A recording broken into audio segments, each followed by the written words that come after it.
Hi, this is Justin Kantor. I recently had the opportunity to pen the historical essay for Soul Music Records' 8 CD box set celebrating Deniece Williams' recordings for Columbia and ARC Records from 1976 to 1988. This box set, which contains over 100 songs in total, includes all 11 studio albums which Deniece recorded for the labels during that time. It also contains a bonus disc of single and extended mixes, and my essay in the accompanying booklet includes exclusive new interviews with Nisi, the one and only Johnny Mathis, which you're about to hear excerpts from, producers Monty Moyer, Greg Matheson, and Bill Neal, bassist Nathan East, songwriters Michael Jeffries and Diane Warren, and Denice's former assistant, Michelle Valjean. So the booklet that this essay is included in is over 45 pages, and it also includes some great photos of Nisi, including pieces from her collection of records released through the years. I hope that you enjoy it. It's available for purchase on many sites around the world. In the meantime, please enjoy some excerpts from my chat with Mr. Johnny Mathis, who so generously shared his memories and thoughts of working with Nisi on the That's What Friends Are For album, which is included in this box set along with several bonus tracks that the two recorded together both before and after that album was released. Enjoy. Well, thank you so much for taking the time to do this. I thought I would start by asking, since your collaboration with Deniece was produced by Jack Gold, I know he is someone whom you had worked with for, I believe, nearly a decade prior, going back to songs like The World I Threw Away and, up to like Do Me Wrong, But Do Me. So can you talk a little bit about the relationship you had with him as a singer and producer and how that kind of flowed into working with Deniece?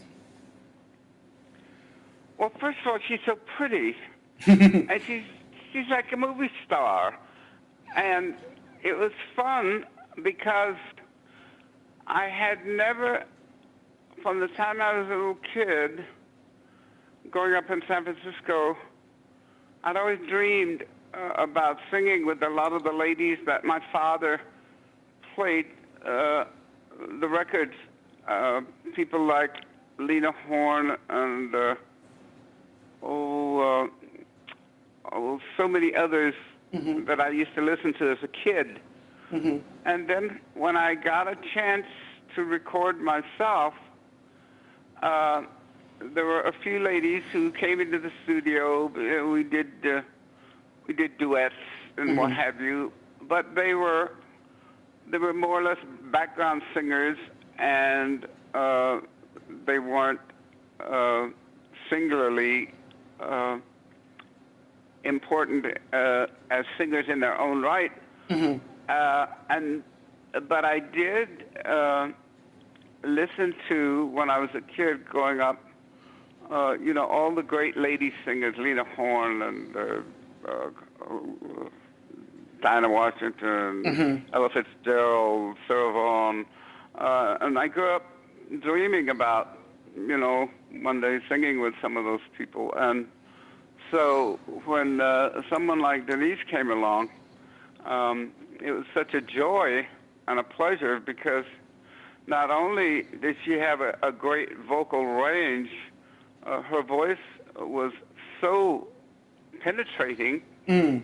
and also she read music, Oh, yeah, that's. which I don't, and so you need that element of security, and all those aspects of her abilities translated in affection from me because I loved working with her, and so much so that on one of my many, many trips to Great Britain, I finally, after thinking about it a while, I invited her. I said, "How'd you like to go to Great Britain and sing with me?"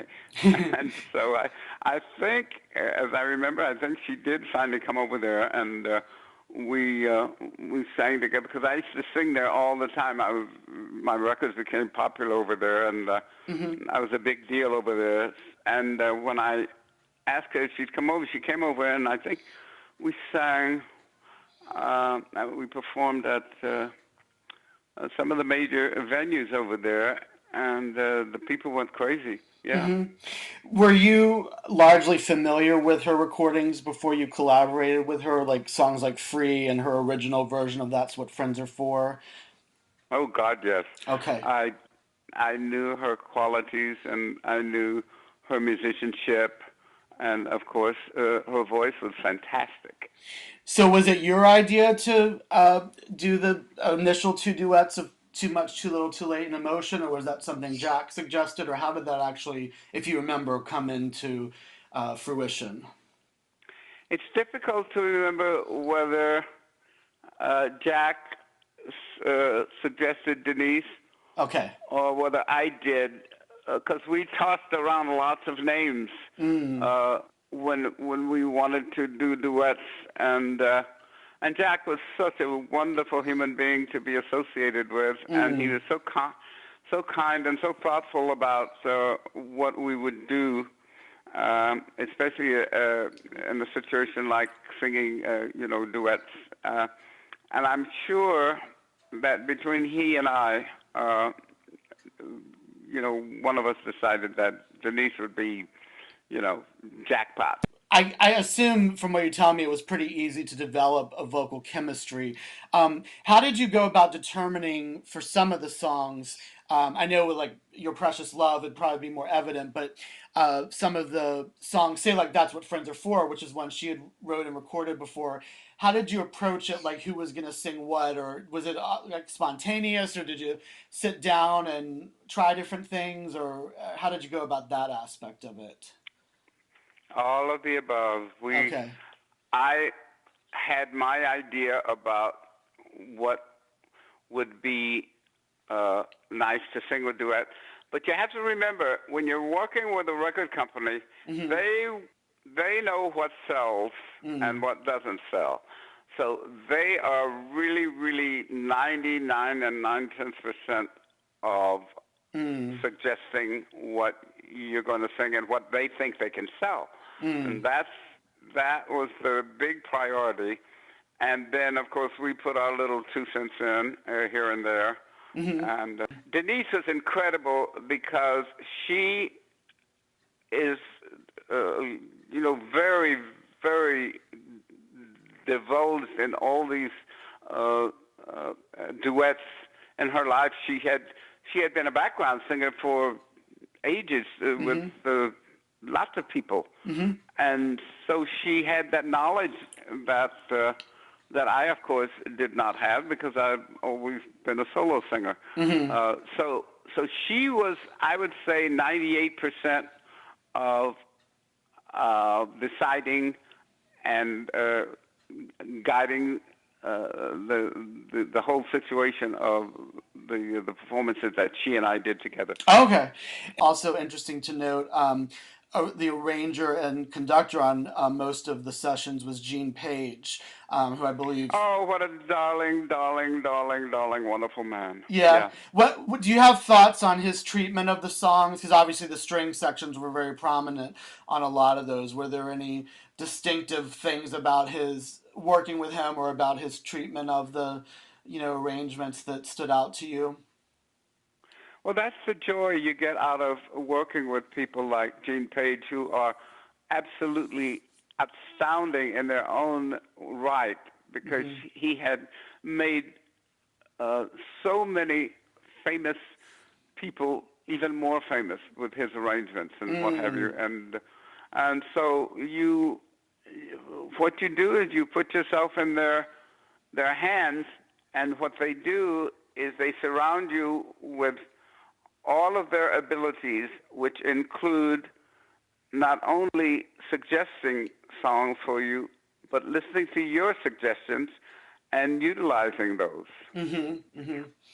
And as far as Jack Gold himself, I mean, you mentioned that personally it was very rewarding for you. Musically, was there anything special that he brought to the table that maybe would not have been present with, say, any other producer? He loved us. Mm. He he was very passionate in his uh, affections Mm-hmm. for his the people that he worked with, especially with Deniece and I. Mm. Um, he was a he was physically handicapped. You know, Oh, okay, I did you didn't know know that? that. No, I didn't know that. Yes, he was very physically handicapped. He could hardly walk, Oh, wow. uh, and he had lived his life that way, Oh, really? Okay. and so he had great compassion Wow. for everything and anything, and he was totally dedicated to music and to the people that he loved musically, Mm. and so we had that energy coming from Mm. him. Okay. So every time we were sitting around, in our own home or wherever we were, we'd get a little call from Jack Gold and said, with suggestions about this, about that, about this. How would you like to do this? How about this? Let's try this. Mm. And it was a joy and a privilege to work with him always. We did a lot of work together, not only with Deniece, but on our own with Jack Gold. He Yeah. was a big part of my career. Yeah, and one other song I wanted to mention that you and Deniece did on the album I thought was interesting because it seemed to me almost like a little bit of a sequel, if you will, to Too Much Too Little Too Late was Just Can't Get Over You, which was co-written by Nat Kipner as well, who did Too Much Too Little Too Late. And even melodically, I think there were some references to it, but maybe with some different chord structure. So I don't know if you had any thoughts about that one, but that was kind of one that when I listened back to the album, I thought, oh, that's kind of a hidden gem. People don't really mention that one, but it's a really nice feel to it. I just can't get over you. Yeah. Keep on trying what to do. Hmm. I just can't get over. Da, da, da, da, da. Beautiful. Yeah, I love Yeah. that.